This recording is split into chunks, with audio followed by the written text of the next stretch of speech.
नमस्कार दोस्तों, आप सभी का स्वागत है मेरा चैनल एडमिशन वाला पर। और सभी जानते हैं कि एमएसटी सीईटी 2021 के ऑलरेडी एप्लीकेशन फॉर्म आ चुके हैं। तो इस वीडियो में हम देखेंगे कि ऑनलाइन एप्लीकेशन फॉर्म कैसे भरना है। थोड़ा सा चेंज हुआ है, इंटरफेस में तो चेंज हुआ है। चलिए देखेंगे इस वीडियो में। जल्दी से थोड़ा सा वीडियो लंबा होने की शक्यता है, उसके लिए पहले ही मैं आपसे क्षमा याचना करता हूँ। थोड़ा सा देखेंगे कि ऑनलाइन एप्लीकेशन का शेड्यूल क्या होगा। सभी जानते हैं 8 तारीख से ऑलरेडी फॉर्म शुरू हो चुके हैं। 7 जुलाई तक आप उसे बिना लेट फी भरते हुए भर सकते हो। अगर आप 7 जुलाई से ज़्यादा आगे जाते हो, अगर कोई डेट नहीं बढ़ती है, तो फिर आप 8 जुलाई से लेकर 15 जुलाई तक आप लेट फी से भी फॉर्म भर सकते हो। 500 रुपये लेट फी आपको लगेगी। पेमेंट गेटवे 15 जुलाई को रात के 12 बजे के पहले तक खुला रहेगा। आप तब तक पेमेंट का प्रोसेस कंप्लीट कर सकते हो। तो चलिए, आपने देखा कि डेट क्या होगी, थोड़ा सा जान लेंगे कि टाइमिंग्स क्या होगा। दोनों 2 ग्रुप होंगे, ज़्यादा बदलाव नहीं है। आप इन्फॉर्मेशन ब्रोशर पढ़ लीजिएगा, पिछले साल का ही है। कहीं कहीं तो एमएसटी सीईटी 2020 ही रखा है उन्होंने, उससे 21 भी नहीं किया है। इतना सिमिलर है, वही है। और वो आप देख सकते हैं। आपको लिंक मैं डिस्क्रिप्शन में प्रोवाइड कर दूंगा, उनके वेबसाइट पर भी अवेलेबल है, उसमें कोई प्रॉब्लम नहीं। दोनों ग्रुप हो गए। अगर दोनों देना चाहते हो तो आप दोनों दे सकते हो, उसमें से कोई एक दे सकते हो तो आप वो भी दे सकते हो। 2 मॉर्निंग और इवनिंग या फिर आफ्टरनून शिफ्ट उसे कहेंगे, उसमें आपकी एग्जामिनेशन होगी। जैसे जैसे एग्जामिनेशन नज़दीक आएगा हम उस पर डिटेल चर्चा भी करेंगे। ध्यान रहे, बहुत सारे स्टूडेंट्स के हमने में रहता है कि कौन सा ग्रुप दे दूँ, दोनों दे दूँ। तो मैं आपको बताना चाहता हूँ कि अगर आप इंजीनियरिंग करना चाहते हो तो फिर पीसीएम आपके लिए इनफ है। और अगर आप इंजीनियरिंग और फिर आप फार्मेसी के लिए भी ट्राई करना चाहते हैं तो भी आपके लिए पीसीएम चलता है, या फिर पीसीबी भी आप ग्रुप लेकर चल जाओ। अगर इंजीनियरिंग में आपको जाना चाहती है तो पीसीएम ग्रुप का एग्जामिनेशन आपको कंपलसरी है। अगर आप फार्मेसी के जो डी फार्मेसी फार्मा डी और डिग्री जो कोर्स है बी फार्मेसी वो अगर करना चाहते हैं तो फिर पीसीबी या फिर पीसीएम किसी भी एक ग्रुप से, या फिर दोनों दिया तो जिसमें से आपको ज़्यादा मार्क्स होंगे उसके थ्रू आप अप्लाई कर सकते हो, उसमें कोई प्रॉब्लम नहीं। तो आपका थोड़ा सा आइडिया हुआ होगा कि मुझे किस कोर्स के जाने के लिए अब मुझे कौन से ग्रुप की ज़रूरत होगी, उसके अनुसार आप फॉर्म भरते समय ग्रुप का चयन कर सकोगे। तो दोस्तों, एप्लीकेशन फ़ीस भी आपको कुछ देनी है एप्लीकेशन भरते समय। तो 800 रुपये जनरल स्टूडेंट्स के लिए और 600 रुपये जो महाराष्ट्र के स्टूडेंट है और जो कैटेगरी से बिलोंग करते हैं, उसके साथ साथ ईडब्ल्यूएस और डिसेबिलिटी कैंडिडेट के लिए भी ये सहूलत प्रदान की गई है। तो 600 रुपये आपको लगेंगे, बाकी स्टूडेंट्स को 800 रुपये के साथ भरना है। अगर आप लेट फी की बात करो तो जैसे कि हमने पिछले स्लाइड पर डिस्कस किया, 500 रुपये आपको लेट फी भरनी होगी अगर आप लेट फी के शेड्यूल में जाकर फॉर्म भरते हो। तो अगर आपने दोनों ग्रुप के लिए अप्लाई किया तो 1200 रुपये आपको भरने होंगे। तो चलिए चलते हैं आगे। तो बहुत सारे स्टूडेंट्स के मन में सवाल होगा कि क्या क्या डॉक्यूमेंट फिर लगेंगे, हमें अभी डॉक्यूमेंट अपलोड करने हैं, कास्ट वैलिडिटी नॉन क्रिमिनल अभी अपलोड करना है। ऐसा कुछ नहीं है, आपको सिर्फ फोटो आईडी प्रूफ अभी अपलोड करना है। फोटोग्राफ आपका एक होना चाहिए, सिग्नेचर होनी चाहिए। उसमें भी कोई ऐसे कोई पर्टिकुलर पैरामीटर नहीं कि इतने बाय इतने ही पिक्सल में वो होना चाहिए, ऐसा कुछ नहीं। आप एक स्टैंडर्ड अच्छे से एक सिग्नेचर और फोटोग्राफ का तैयार रखिएगा, प्रॉब्लम नहीं आएगा। Aadhaar card, PAN card, voter ID, आपका कॉलेज का आई कार्ड, स्कूल का आई कार्ड, इतना भी है तो भी फोटो आईडी करके आपको इनफ है। आधार कार्ड सबके पास होगा तो ज़्यादा दिक्कत वाला मामला नहीं है। दोस्तों, ये है आपका वेबसाइट। पिछले साल अलग था, पिछले साल का मॉड्यूल मतलब जो एग्जामिनेशन का मॉड्यूल था अलग इंटरफेस में था और कैप का जो मॉड्यूल था अलग इंटरफेस में। इस साल क्या किया है कि एग्जाम का तो स्किप कर दिया उन्होंने। जो कैप का फॉर्म था वो इस इंटरफेस पे था, इसी प्रकार का फॉर्म था। अगर आपने ये फॉर्म भरा सीईटी का, तो आप जब कैप के फॉर्म के लिए जाओगे, याद रखना आपको 2 फॉर्म भरने, सीईटी के लिए अलग फॉर्म भरना है, उसके बाद आपको कैप के लिए फिर से अलग एप्लीकेशन करना है।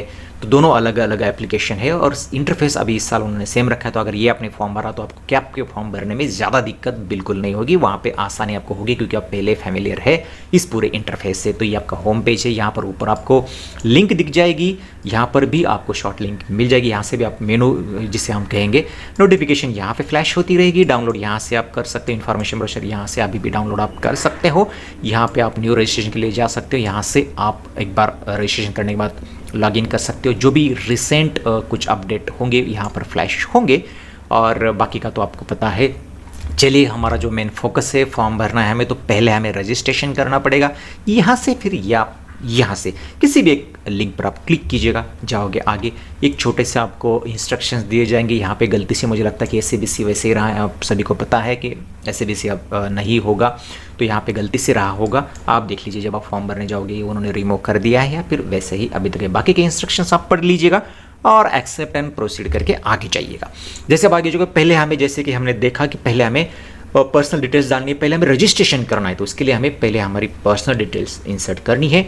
तो पर्सनल डिटेल्स डालते वक्त आप याद रखिएगा नाम आपका एज पर 10th और 12th, अगर आपने 12वीं कंप्लीट की है, रिपीटर है आप, तो फिर आप यहाँ पर आपका 12th के मार्कशीट जैसा नाम डाल दीजिएगा। अदर जो स्टूडेंट्स है बाकी के 10th के आपके जो या फिर SSC जिसे हम कहते हैं उसके मार्कशीट के अनुसार आप अपना यहाँ पे नाम, पूरा नाम डाल दीजिएगा। फादर्स नेम, मदर्स नेम नाम डालते वक्त याद रखिएगा सिर्फ आपको उनका फर्स्ट नेम ही डालना है। बहुत सारे स्टूडेंट यहाँ पे सरनेम और मिडिल नेम भी इंसर्ट कर देते, तो ज़रूरत नहीं है, आप सिर्फ उनका फर्स्ट नेम, माता जी का फर्स्ट नेम डाल दीजिएगा। जेंडर आप डाल दीजिए, एक बार फिर से जेंडर को आप कंफर्म कीजिएगा, जैसे पासवर्ड हम करते हैं वैसी प्रकार से, क्योंकि बहुत सारी बातें जेंडर अगर आपका गलत हो गया तो बाकी के आगे की चीज़ें भी गलत हो जाती है। फॉर्म में जो लेडीज़ को मिलने वाली जो भी कुछ कंसेशन या फिर ये है वो एप्लीकेबल होने के लिए यहाँ पे वो पुष्टि कर लेते। थोड़ा सा आप डालते समय या फिर डेटा इंसर्ट करते समय ध्यान रखिएगा, क्योंकि बाद में बहुत परेशानी होती है स्टूडेंट्स को, तो ये नहीं होना चाहिए। जो भी कुछ फील्ड आप भर रहे हो ध्यानपूर्वक भरिएगा। डेट ऑफ बर्थ आपको DD mm YY फॉर्मेट में भरनी है। यहाँ पे आप सेलेक्ट करते हो तो ज़्यादा आपको दिक्कत होगी नहीं, आप सेलेक्ट करोगे तो प्रॉब्लम नहीं आएगा। रिलीजन आपको सेलेक्ट करना है, रिलीजन यहाँ पे जो आप फील्ड सेलेक्ट करोगे उसके ऊपर आपकी जो माइनॉरिटी कम्युनिटी के लिए जो मिलने वाले जो एडवांटेज या फिर फायदे वो फिर आगे रिफ्लेक्ट होंगे। तो यहाँ पर नहीं, लेकिन जब आप कैप फॉर्म भरोगे आपको उस समय ये काम आएगा। ऐसा नहीं है कि ये फॉर्म लिंक हो जाएगा आपके कैप के फॉर्म। हर साल की अगर बात करें तो CET का फॉर्म अलग है, तो वहाँ पे अगर उसने गलती कर दी, कैटेगरी नहीं सेलेक्ट की लेकिन उसको बाद में कैंसिल करना है, तो कैप का फॉर्म भरते वक्त आप पूरी तरह से उसे रिपेयर या फिर पूरी तरह से नया फॉर्म भरते थे। देखते इस साल 99% तो वैसा ही होगा। CET का अलग फॉर्म, कैप के लिए फिर से आपको अप्लाई करना होगा। और तो यहाँ पर भी आप गलती ना करें ताकि आपको आगे जाकर भी कोई प्रॉब्लम ना हो, यही मेरी आपको बताने की मंशा थी। तो चलिए आगे हम देखेंगे आप कहाँ से बिलोंग करते हैं, वो रूरल या फिर अर्बन एरिया से, वो आप डाल दीजिएगा। इनकम यहाँ पर आप डिस्क्लोज करना चाहते हैं तो सेलेक्ट कीजिएगा, ये ऑप्शनल फील्ड है, आप यहाँ पे छोड़ भी सकते हैं, लेकिन यहाँ पे आप इनकम सर्टिफिकेट इनकम आपका सेलेक्ट करोगे, वो अगर EWS के अंदर होगा तो आपको आगे ऑप्शन आएगा कि आप EWS के लिए आप अप्लाई करना चाहते हो नहीं चाहते, तो यहाँ पे आपका फैमिली इनकम आप सेलेक्ट कीजिएगा। मातृभाषा यहाँ पे आप सेलेक्ट कीजिएगा, नेशनलिटी वहाँ पे होगी ही। चलिए आगे जाने वो दूसरा सेक्शन है आपका परमानेंट एड्रेस का। परमानेंट एड्रेस सिंपल में बोलूँ तो आपका पूरा जो एड्रेस है 3 पार्ट में उसे डिवाइड कीजिएगा, स्प्लिट कीजिएगा और यहाँ पे डाल दीजिएगा। आप एक जो लाइन है उसमें मैक्सिमम 50 कैरेक्टर इंसर्ट कर सकते हो, तो यहाँ पे डेटा एंटर कर सकते हो। उस प्रकार से आपका जो भी एड्रेस होगा, जनरली आप पहले लाइन में आपका घर, होम नंबर, फ्लैट नंबर या फिर आप डाल सकते हो जिस प्रकार से होगा। दूसरे में आप लेन, रोड, सेक्टर या फिर गली वगैरह डाल सकते हैं। तीसरे में लैंडमार्क, दूसरा कुछ अगर है तहसील, डिस्ट्रिक्ट वगैरह वगैरह डाल सकते हैं, थोड़ा सा आइडिया देने के लिए। बाद में बाकी तो आपको स्टेट, डिस्ट्रिक्ट और बाकी हो तो आपको सेलेक्ट करना ही है। यहाँ पे फिर आपका स्टेट सेलेक्ट कीजिएगा, बाद में आपका डिस्ट्रिक्ट सेलेक्ट कीजिएगा, उसके बाद आपका तहसील सेलेक्ट कीजिएगा, उसके बाद आपका विलेज सेलेक्ट यहाँ पर कीजिएगा। तो ये सब होने के बाद आपको पिन कोड डालना है। पिन कोड डालने के बाद आपका परमानेंट एड्रेस कंप्लीट हो जाएगा। उसके बाद आपका करस्पॉन्डेंस एड्रेस अगर है, परमानेंट एड्रेस सेम है दोनों, तो यहाँ पे सीधा टिक कीजिएगा, पूरा एड्रेस नीचे आ जाएगा। नहीं तो इसी प्रकार से आपको एड्रेस एंटर करना है। सब होने के बाद आपका अगर टेलीफोन नंबर है तो आप यहाँ पर दे सकते हो या उसे खाली छोड़ दिया तो भी चलेगा, लेकिन आपको मोबाइल नंबर कंपलसरी देना है और आपका मेल आईडी भी आपको कंपलसरी देना है।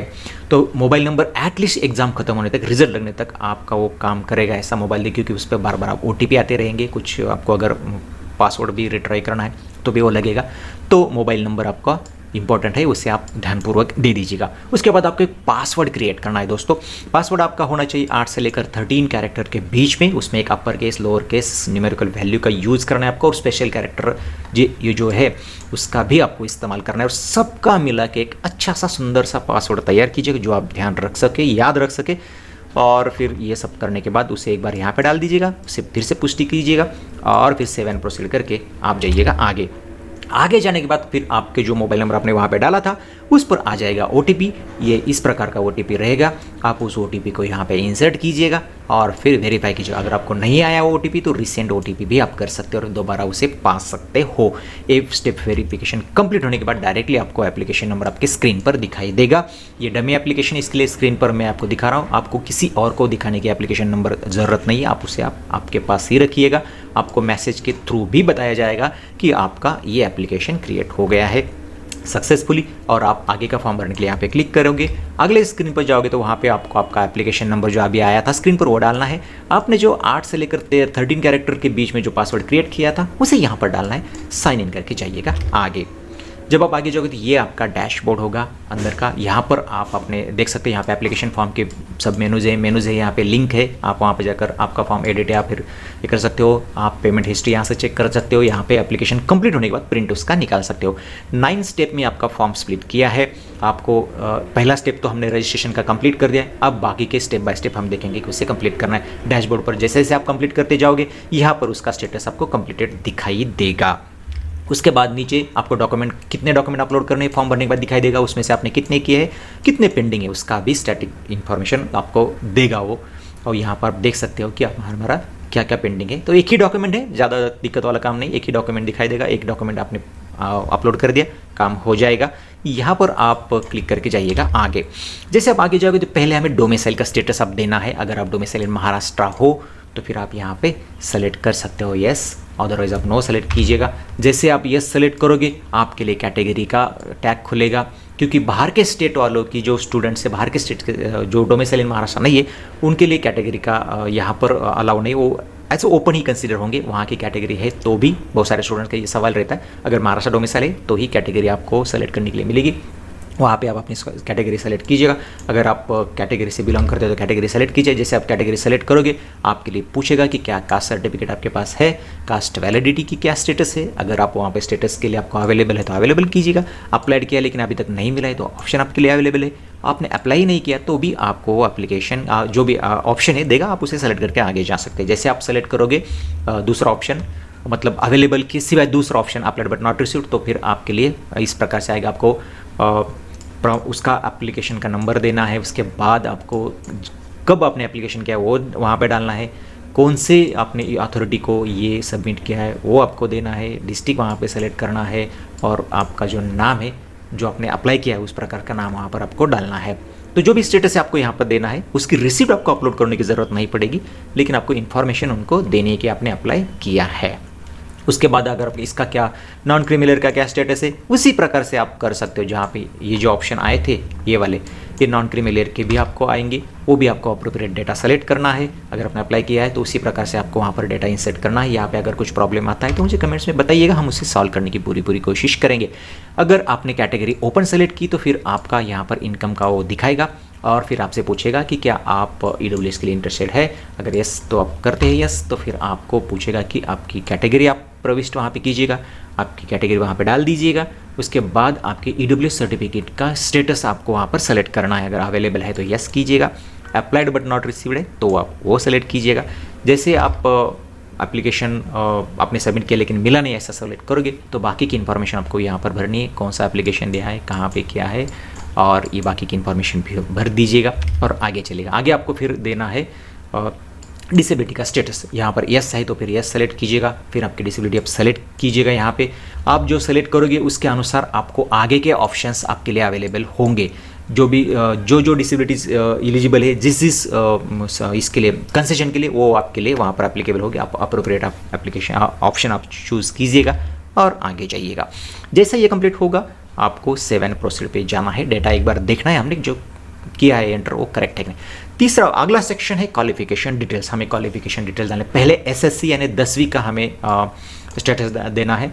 यस आप करोगे, आप बोर्ड सेलेक्ट करोगे, बोर्ड का बहुत सारे बोर्ड का लिस्ट है, आप उसमें से देख सकते हो।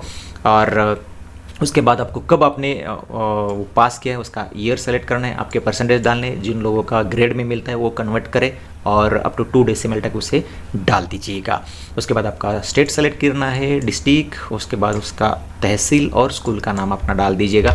जब हम बोर्ड की बात कर रहे थे तो ये पूरे बोर्ड का लिस्ट वहाँ पर है। अगर इस लिस्ट में आपका बोर्ड नहीं है तो फिर नीचे सबसे नीचे आपको ऑदर करके भी ऑप्शन है, ऑदर सेलेक्ट कीजिएगा। वहाँ पे आपको टेक्स्ट बॉक्स मिलेगा, उसमें आपका बोर्ड का नाम आप हाथ से भी डाल सकते हो, एंटर कर सकते हो, उसमें आपको दिक्कत नहीं आएगी। उसका बाद का ऑप्शन है 12th का, तो 12th का आप दीजिए। अगर आप एग्ज़ाम दे रहे हो तो यस बोल दीजिएगा, अगर नहीं दे रहे हो तो नो बोल दीजिएगा। नो बोलने के बाद मतलब इसका मतलब ऑलरेडी पास हो गए। जो रिपीटर स्टूडेंट है वहाँ पर आपका पासिंग ईयर आप चूज़ कीजिएगा।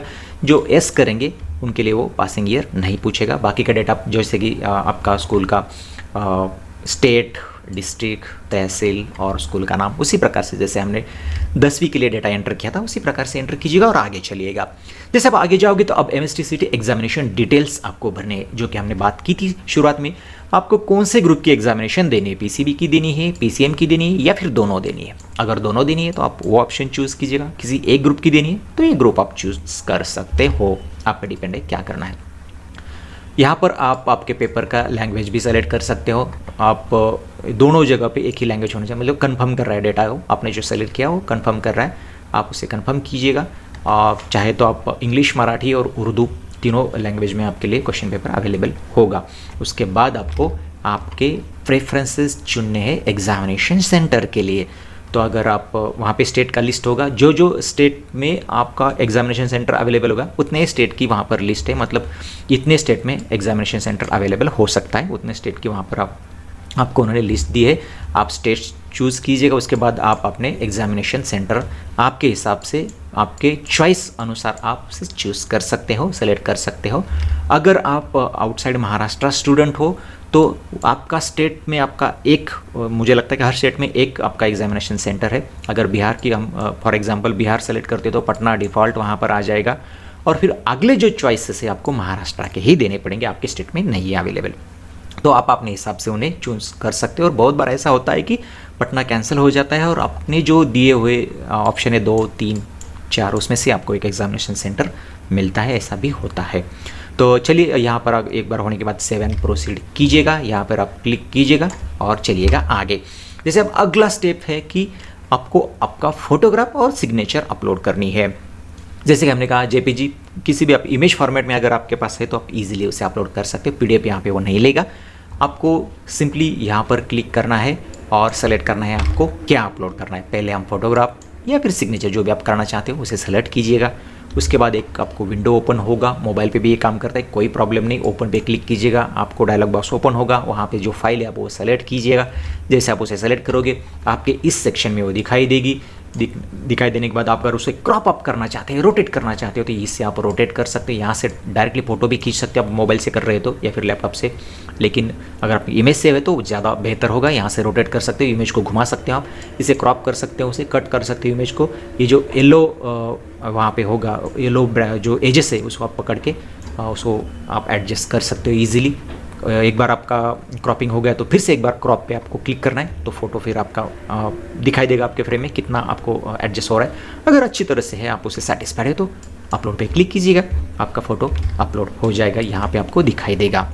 उसके बाद अगला आपको ऑप्शन है सिग्नेचर करनी है। सिग्नेचर को सेलेक्ट कीजिएगा, फिर से वही डायलॉग बॉक्स या फिर वही विंडो ओपन होगी, ओपन करना है। उसी प्रकार का पूरा प्रोसेस हमें करना है। फाइल सेलेक्ट करनी है, चाहे तो आप उसे रोटेट कर सकते हो, क्रॉप कर सकते हो। सिग्नेचर अच्छी तरह से बैठा, आपको लगा कि एकदम सही है तो उसे आप अपलोड कीजिएगा, उल्टा पल्टा मत कीजिएगा। पिछली बार बहुत सारे स्टूडेंट ने क्या किया था, फोटो की जगह पे सिग्नेचर, सिग्नेचर की जगह पे फोटो, या फिर किसी कोई और इमेज दूसरी अपलोड हुई थी। इस बार मुझे लगता है कि वो गलती नहीं होगी, क्योंकि हमें अपलोड करने से पहले वो दिखाई दे रहा है। आप उसे क्रॉप या फिर एडजस्ट कर सकते हो, उल्टा पुल्टा भी रोटेट भी कर सकते हैं, तो ऐसा शक्यता कम होगी।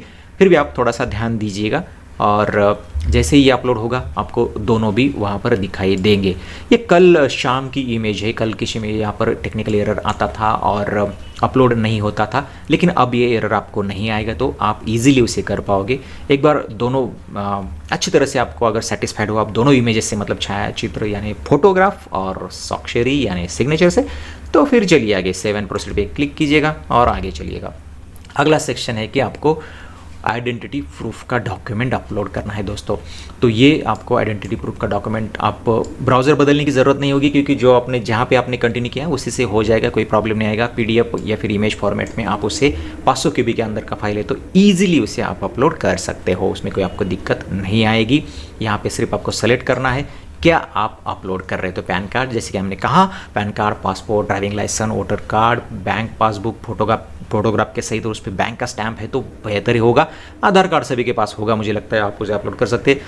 ई-आधार भी चलेगा, ई-आधार जो अपने आधार डाउनलोड करते हो वो भी चलेगा फोटोग्राफ के साथ, तो आप उसे अपलोड कर सकते हो। तो ज़्यादा दिक्कत आपको यहाँ पे नहीं होगी। आप अपना डॉक्यूमेंट सेलेक्ट कीजिएगा, वहाँ पर आ जाएगा कि आप कौन सा डॉक्यूमेंट अपलोड कर रहे हैं। बैकग्राउंड में अगर कुछ आपको आवाज़ें सुनाई दे रही तो उसके लिए मैं आपसे क्षमा मांगता हूँ।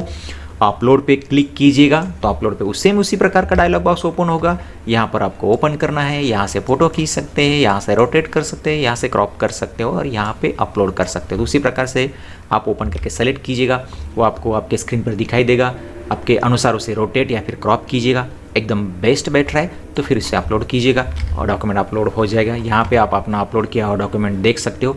अगर आप उसे सेटिस्फाइड नहीं हो तो उसे एडिट कर सकते हो। एडिट करने के बाद पिछला इमेज डिलीट हो जाएगा, नया आप अपलोड कर पाओगे। अगर आप फुल्ली सेटिस्फाइड है तो फिर सेव एंड प्रोसीड पे चले जाइएगा। एक बार पूरा एप्लीकेशन आपको दिखाई देगा कि आपने क्या क्या डेटा भरा है। पूरी तरीके से आप एक बार उससे देखना है, सिर्फ नज़र नहीं फिरनी, पढ़ना है पूरा आपने क्या क्या भरा है, स्पेलिंग मिस्टेक कहीं हुई है क्या, क्या प्रॉब्लम हो गया, एक बार देख लीजिएगा पूरा। अगर आप कुछ डेटा बदलना चाहते हो यहाँ पे क्लिक कीजिएगा, आप उस स्टेप पर चले जाओगे, डेटा आप अपडेट करो, फिर सबमिट करो, फिर यहाँ तक आ जाओ। एक बार पूरा डेटा वेरीफाई हो गया तो अगर आप फुल्ली सेटिस्फाइड हो तो प्रोसीड फॉर पेमेंट के लिए आप जा सकते हो। नहीं तो आप यहाँ पे हर एक सेक्शन के लिए यहाँ पे जो ये एडिट बटन है उस पर क्लिक करके आप डेटा एडिट ईजिली कर सकते हो। याद रखिएगा, आपको जब आप प्रोसीड के लिए पेमेंट के लिए जाओगे तो आपको कंफर्मेशन भी पूछेगा कि एक बार आपने पेमेंट कर दिया तो कोई भी डेटा फिर चेंज नहीं होगा। बहुत सारे स्टूडेंट का प्रॉब्लम आता है, तो ये नौबत ना आए एक बार फिर से चेक कीजिएगा। अगर आप फुल्ली सेटिस्फाइड है तो फिर येस बोल दीजिएगा और आगे जाइएगा। आगे जाने के बाद फिर आपको ये विंडो होगी, यहाँ पर आपके पैरामीटर्स दिखाई देगा, कैटेगरी क्या है, कैटेगरी के अनुसार आपको फ़ीस लगेगी। तो यहाँ पर EWS है तो फीस ये हो गई है, फीस दोनों ग्रुप सेलेक्ट किया तो यहाँ पर अप्लाई हो गई। उसी प्रकार से आपको ब्यौरा दिखाई देगा, यहाँ पर आप सेलेक्ट कीजिएगा, आपका फ़ीस भरने का प्रोसेस अगला शुरू हो जाएगा और आप जाओगे आगे। मतलब यहाँ पे आप टिक कीजिएगा और फिर यहाँ पे क्लिक कीजिएगा। तो यहाँ पे जो अभी 0 है यहाँ पे सेलेक्ट करने के बाद ये अमाउंट यहाँ पर आ जाएगा और फिर आप प्रोसीड फॉर पेमेंट के लिए जा सकते हो। तो पेमेंट गेटवे उनका फिलहाल उसी प्रकार का है। इसी पेमेंट गेटवे से मुझे लगता है कि आपको कैब का भी पेमेंट प्रोसेस करना पड़ेगा या फिर उसी प्रकार से आप वहाँ पर भी है, ये उनका स्टैंडर्ड पेमेंट गेटवे है। आप यहाँ पे क्लिक कीजिएगा, यहाँ पे टिक कीजिएगा और फिर प्रोसीड के लिए जाएगा। यहाँ पे जब टिक करोगे तो कोई आपको मैसेज दिखा सकता है, टर्म्स एंड कंडीशन, वो आप पढ़ लीजिएगा और फिर चाहिएगा आगे। जैसे आप आगे जाओगे एक बार आपको पूछेगा कि आपको पेमेंट करना है, ओके बोल दीजिएगा, आगे जाओ। तो आगे जाने के बाद फिर आपके पास ये ऑप्शंस अवेलेबल होंगे। आप कार्ड से, मतलब डेबिट कार्ड हो, क्रेडिट कार्ड हो, आप UPI से, नेट बैंकिंग से, अगर वॉलेट है तो उससे, EMI से, या फिर और भी 1-2 ऑप्शन आपके लिए अवेलेबल होंगे। आप इजीली UPI से, जो अभी चलन है, ज़्यादा प्रचलित है, तो आप UPI से या फिर QR कोड जनरेट करके ईजिली पेमेंट कर सकते हो। UPI से कर रहे हैं हम अभी इस वीडियो के लिए मैं UPI दिखा रहा हूँ। UPI आप टिक करोगे तो फिर आगे जाके आपको या तो आपका डायरेक्ट जो सोर्स ID है आपके UPI एप्लीकेशन का, वो आप यहाँ पर डाल कर सकते हो या फिर QR कोड जनरेट कर सकते हो। उस पर क्लिक कीजिएगा, जो आपको चाहिए उस पर कंटिन्यू बोल दीजिएगा। यहाँ पे चार्जेस भी दिखाई देगा। आगे जाने के बाद फिर आपका QR कोड जनरेट होगा, QR कोड से अगर कर रहे हो तो, और फिर QR कोड जनरेट को स्कैन करके आप डायरेक्टली पेमेंट कर सकते हो। अगर आपका सोर्स ID डालकर अगर आप दे रहे हो तो सोर्स ID डाल दीजिएगा यहाँ पे। फिर आपकी जो एप्लीकेशन होगा उस पर ये रिक्वेस्ट आएगी, उससे आपको पे करना है। पे करने के बाद यहाँ पे पेमेंट प्रोसेस दिखा रहा है। पेमेंट कंप्लीट होने के बाद आपको यहाँ पर स्टेटस दिखाई देगा। मेरा पेमेंट हुआ नहीं इसलिए मुझे वो दिखा रहा है। आपका पेमेंट हो जाएगा तो यहाँ पर वो आपका रिफ्लेक्ट होगा और पेमेंट रिफ्लेक्ट होने के बाद यहाँ पर या अगर पेमेंट नहीं हुआ तो फिर से आप पेमेंट के लिए यहाँ से जा सकते हो। अगर पेमेंट हो गया तो डायरेक्टली आप फॉर्म प्रिंट कर पाओगे। आपका प्रिंट फॉर्म करना है और आपको आपके पास उसे रखना है फॉर फ्यूचर रेफरेंस। तो एक बार आपने ये कर दिया तो आपकी सारी स्टेजेस आप कंप्लीट हो चुकी है। डैशबोर्ड पे अगर आप जाओगे तो वहाँ पर आपकी सारी यहाँ पे जो स्टेटस है वो कंप्लीट हो जाएगी। मेरा फीस कंप्लीट नहीं होती इसलिए दिखा रहा है, लेकिन आपका ये भी कंप्लीटेड होगा और प्रिंट एप्लीकेशन फॉर्म कर दो वो भी कंप्लीटेड होगा।